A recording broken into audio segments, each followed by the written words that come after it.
श्री सद्गुरु महाराज की जय। महर्षि संत सेवी प्रवचन पीयूष। एक जमाना था जब शुभ कर्मों का फल सुख और अशुभ कर्मों का फल दुख होता था, लेकिन आज ऐसी बात नहीं है।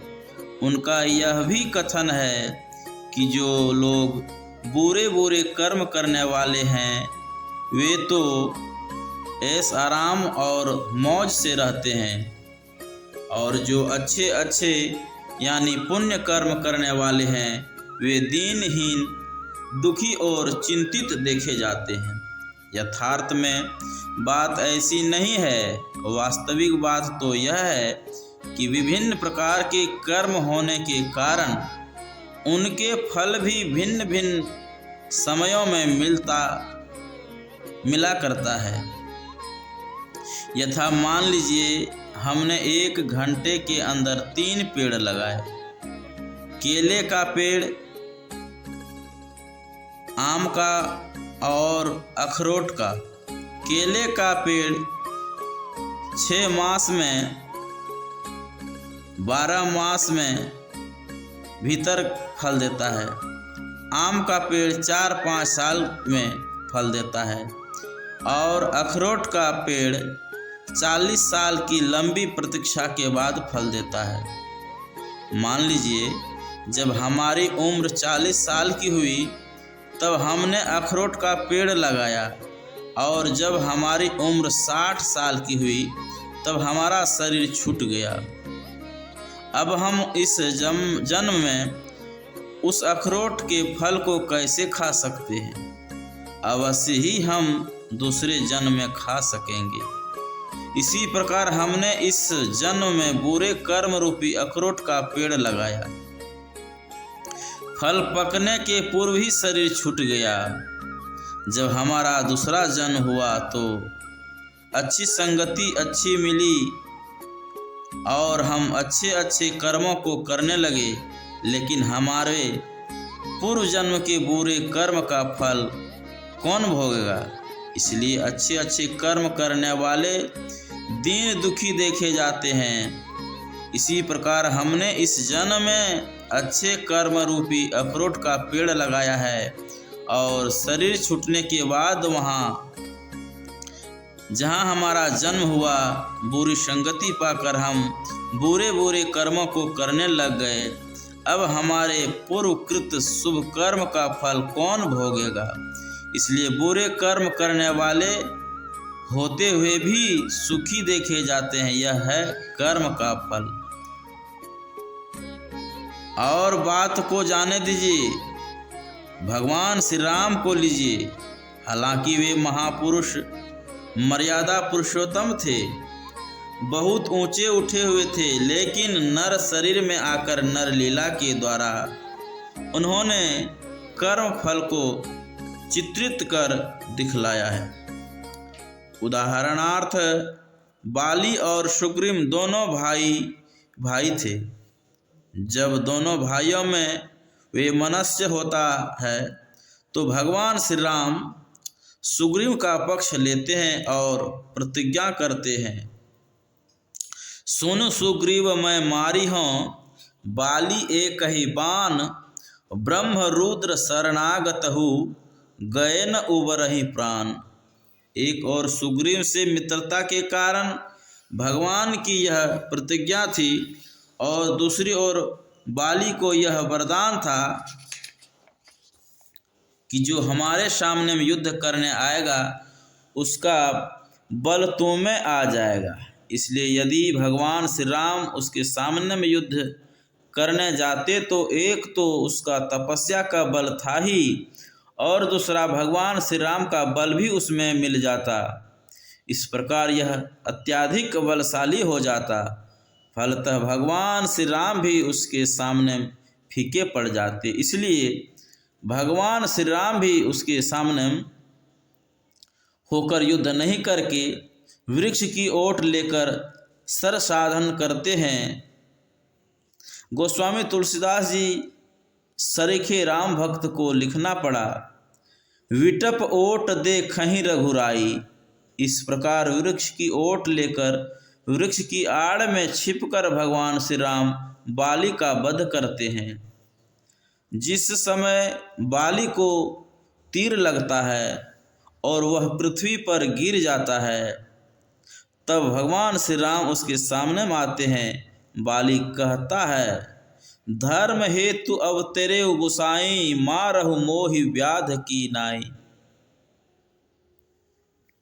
हे भगवान, आपका अवतार तो धर्म की रक्षा के लिए हुआ है, लेकिन आपने मेरे साथ जैसा व्यवहार किया है महा अधर्म है। क्योंकि शिकार पर छिपकर प्रहार तो व्याध करता है, यह तो व्याधे का कर्म है, आप जैसे धर्मावतार का नहीं।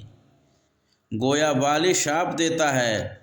अब परिणाम क्या होता है देखिए। भगवान श्री राम उसको स्वीकार करते हैं। त्रेता युग के भगवान श्री राम ही द्वापर युग में भगवान श्री कृष्ण होते हैं, और त्रेता युग में जो बाली था वही द्वापर युग में व्याध होता है।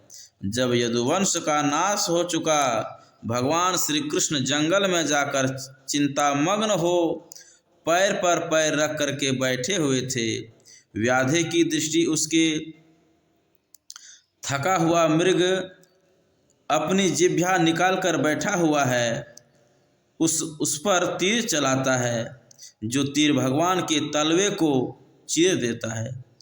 फलतः क्षीरसाई भगवान सदा के लिए शयन कर जाते हैं। जबकि महाभारत के युद्ध काल में सैकड़ों हजारों और लाखों बाण भगवान के शरीर में प्रवेश कर इस प्रकार शांत हो जाते थे, जिस प्रकार समुद्र में बिजली गिरकर विलीन हो जाती है। आज आखिर ऐसा हुआ तो क्यों? इसमें क्या राज है? इस कथा प्रसंग को पढ़कर सहज ही यह जिज्ञासा हो सकती है कि जहाँ लाखों लाख भयंकर बाण लगकर जिसका अब कल्याण नहीं कर सके, वहाँ तुक्ष व्याधे के बाण से उनके प्राण प्रयाण कर जाएं, इसका रहस्य क्या है? गोस्वामी जी ने उत्तर दिया, कर्म प्रधान विश्व करि राखी राखा, जो जस कर सो तस फल चाखा। इस नर लीला के माध्यम से भगवान श्री राम हम लोगों को सीख देते हैं कि देखो, मेरा त्रेता युग का किया कर्म द्वापर युग में फल देता है, तब तुम जन साधारण किस खेत की मूली हो। अर्थात कर्म फल अनिवार्य है। अस्वमेव भुक्तव्यम कर्म फल शुभाशुभम। सामान्य जन सब जब और से निराश हो जाते हैं तो संतों के पास जाते हैं और जिज्ञासा करते हैं। व्याकरण में विधान के अतिरिक्त कहीं कहीं अपवाद भी देखा जाता है। क्या इसमें कहीं किसी प्रकार का अपवाद स्वरूप कुछ उपाय है या नहीं? गोस्वामी तुलसीदास जी ने रामचरितमानस में लिखा है, निज परिताप द्रवई नवनीता, अपर दुख द्रवई संत सुपुनीता। इस वाणी को चरितार्थ करते हुए पर दुख से दुखी हो संत जन ढाढ़स दिलाते हैं, कहते हैं निराश होने की बात, उदास होने की बात नहीं। रोग है तो उसकी औषधि और उपचार भी है। सामवेद में आया है, यदि शैल शमम पापम विस्तृणम बहुयोजनम, विद्यते ध्यान योगेन नान्यो भेदः कदाचन। अर्थात कई योजन तक फैला हुआ पहाड़ के समान यदि पाप हो तो वह ध्यान योग से नष्ट हो जाता है। इसके समान पापों का नष्ट करने वाला कभी कुछ नहीं हुआ है। इसका अर्थ यह नहीं है कि एक तरफ हम पाप करें और दूसरी तरफ हम ध्यान करें। इस प्रकार ध्यान करके पाप कर्म के फल को नष्ट करने की धारणा व भावना व्यर्थ है। वस्तुतः जो पाप कर्म करेगा उससे ध्यान बनेगा ही नहीं। पाप करने की जो वृत्ति है वह पाप वृत्ति उसको ध्यान करने नहीं देगी, विषयों की ओर खींचेगी। पापी से ध्यान बनेगा ही नहीं, भजन में उसका मन लगेगा ही नहीं। पाप करने वाला इंद्रियाभिमुख रहेगा, विषयों का चिंतन करता रहेगा, वह निर्विषय तत्व की ओर नहीं जा सकता।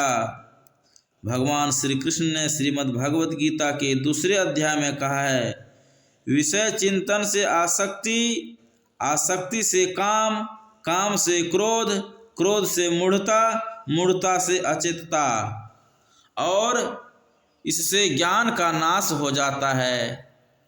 ज्ञान नष्ट हुआ, मनुष्य मृतक के तुल्य है। लोग ध्यान को सरल समझते हैं, लेकिन ध्यान तो योग का 7वां अंग है। बिना सठ सपनों को पार किए कोई 7वें पर पैर कैसे रख सकते हैं। जो ध्यानी होगा, ध्यानशील होगा, उसका ध्यान बढ़ेगा। ज्ञानी पाप नहीं करते, अज्ञान की नाश में रहकर ही कोई पाप करता है। जैसे जैसे कोई ध्यान में बढ़ेगा, वैसे ही वैसे वह ज्ञान में बढ़ेगा। ध्यान और ज्ञान का परस्पर अन्यान्यश्रित संबंध है। भगवान बुद्ध ने कहा है, नत्थि ध्यानम अपय्यस्स पय्या नत्थि अजायतो, यही ध्यानस्य पय्यश्च स मे निवाण शन्ति के। इस प्रकार ज्ञान और ध्यान में बढ़ा हुआ साधक स्थूल सूक्ष्मादि सभी आवरणों को पार कर परम पवित्र बन परम प्रभु परमात्मा से जा मिलकर एक हो जाता है। फिर तो यह स्वाभाविक बात है कि लोग लाखपति होगा, वह खाक छानने क्यों जाएगा, अथवा जो करोड़पति होगा वह कौड़ी चुनने क्यों जाएगा। गोस्वामी तुलसीदास जी के शब्दों में हम कह सकेंगे, ब्रह्म पीयूष मधुर शीतल, जो पे मन सो रस पावे, तो कृत मृग जल रूप विषय, कारण निशिवासर ध्यावे। इसमें संदेह नहीं कि ध्यान कैसे किया जाता है, इसका यत्न संत सद्गुरु से सीखना चाहिए। ध्यान का परिणाम विषय का त्याग और निर्विषय तत्व का ग्रहण होना होता है। शास्त्रोक्त है, ध्यानम निर्विषयम मनः। शास्त्रों में संत सद्गुरु की बड़ी महिमा गाई गई है। वास्तव में यह ध्यान योग का यत्न संत सद्गुरु ही बतला सकते हैं, दूसरा कोई नहीं। दूसरे जानते ही नहीं। कोई कहे ध्यान तो हम भी करते हैं, राम का करते हैं, विष्णु का करते हैं, ब्रह्मा का करते हैं, शिव का करते हैं, विष्णु का करते हैं, गणेश का करते हैं, सूर्य का करते हैं, और भी देवी देवताओं का करते हैं। यह बहुत अच्छी बात है, आप जप भी करते हैं और ध्यान भी, मगर यह सुनिश्चित रूप से समझ लीजिए कि जप और ध्यान की जो यथार्थ विधि है, उस विधि को संत सद्गुरु से जाने बिना करते हैं तो वह जप और ध्यान महाफलदायक नहीं हो सकता। मान लीजिए एक गंधक है जो पंसारी की दुकान में मिलती है, और एक गंधक है जो वैद्यराज के यहाँ मिलती है। दोनों गंधक ही है, लेकिन दोनों में अंतर है, गुण भेद में अंतर है। पंसारी के यहाँ का गंधक आप खा लेंगे तो शरीर में घाव फूटकर निकल आवेगा, और वैद्यराज जी के यहाँ की गंधक आप खाएंगे तो वह घाव को मिटाएगी। आप कहेंगे दोनों गंधक ही है। फिर अंतर क्यों? अंदर इसलिए है कि पंसारी के यहाँ की गंधक कच्ची होती है और वैद्यराज की गंधक के यहाँ गंधक शोधी हुई होती है। उसी तरह आप अपने मन से जप ध्यान जो करते हैं वह पंसारी के यहाँ की कच्ची गंधक के सदृश, और संत सद्गुरु जिन्होंने तपस्या की है, साधना की है, प्रभु का प्रत्यक्षीकरण किया है, सत्य का साक्षात्कार किया है, वे जो बतलाते हैं वह शोधी हुई गंधक के समान है, इसलिए भवरोग का नाश करेगी।